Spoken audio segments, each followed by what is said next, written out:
cette histoire d'État islamique, d'un bout à l'autre, elle est bizarre. Autant il est facile de définir un groupe comme l'ETA ou comme Action Directe en disant c'est un groupe terroriste, c'est-à-dire c'est 40 individus qui ont un grief terrible avec un État et qui posent des bombes, ou même les Brigades Rouges qui étaient plus nombreuses que ça. Vous avez des gens qui, pour une raison idéologique ou patriotique quelconque, veulent faire sécession, veulent la fin d'un État, etc. Auquel cas c'est simple à comprendre. Dans le cas de l'État islamique, on est loin de ça. Aucun groupe terroriste dans l'histoire de l'humanité n'a eu plus de chars d'assaut que l'armée française, ce qui est le cas. Je vous garantis que mes sources ne sauraient être meilleures pour vous dire ça. Donc à l'heure actuelle, l'État islamique dispose de centaines de chars d'assaut, des véhicules blindés légers qu'on appelle les Humvees, des sortes de grosses jeeps un peu perfectionnées. L'État islamique en possède plus de 5000. Donc ça n'est pas un groupe terroriste, c'est pas à l'échelle. Est-ce une guérilla? Non plus. Puisque une guérilla, c'est clair, on connaît ça depuis la guerre révolutionnaire de Mao dans les années 30, ce sont des gens qui attaquent l'armée ennemie et qui se replient. L'État islamique ne se replie pas. Il attaque, il occupe le terrain, il se crée son fief et il y reste. Qu'est-ce que c'est? Eh bien, la seule explication possible quand on a éliminé tout ça, c'est que l'État islamique est une armée mercenaire.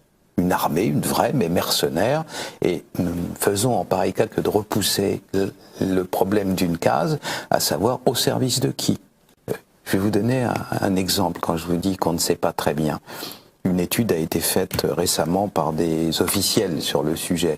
Vous avez une organisation qui s'appelle l'État islamique, qui fait des signes dans toute sa propagande d'absolue dévotion à l'islam, et c'est pour l'islam et sa pureté qu'ils égorgent soi-disant les individus qui brûlent des enfants vivants, etc.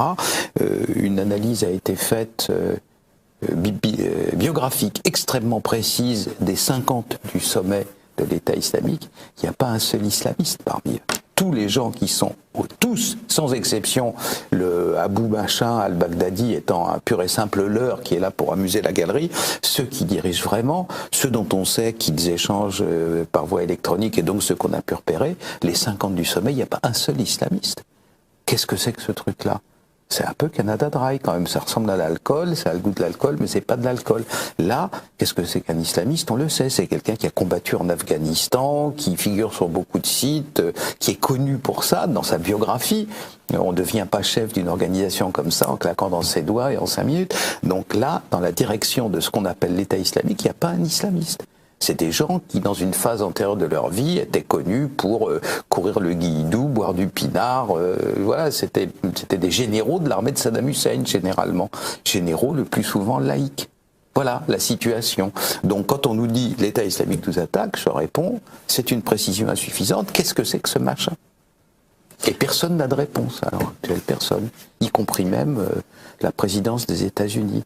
Je vous signale qu'il n'y a pas si longtemps de ça, en décembre 2014, interrogé par le Congrès, vous savez qu'on ne peut pas mentir, on témoigne sous serment, le général commandant toutes les troupes américaines au Moyen-Orient, interrogé sur ce que c'est que l'État islamique, il répond au Congrès, nous ne comprenons même pas le concept.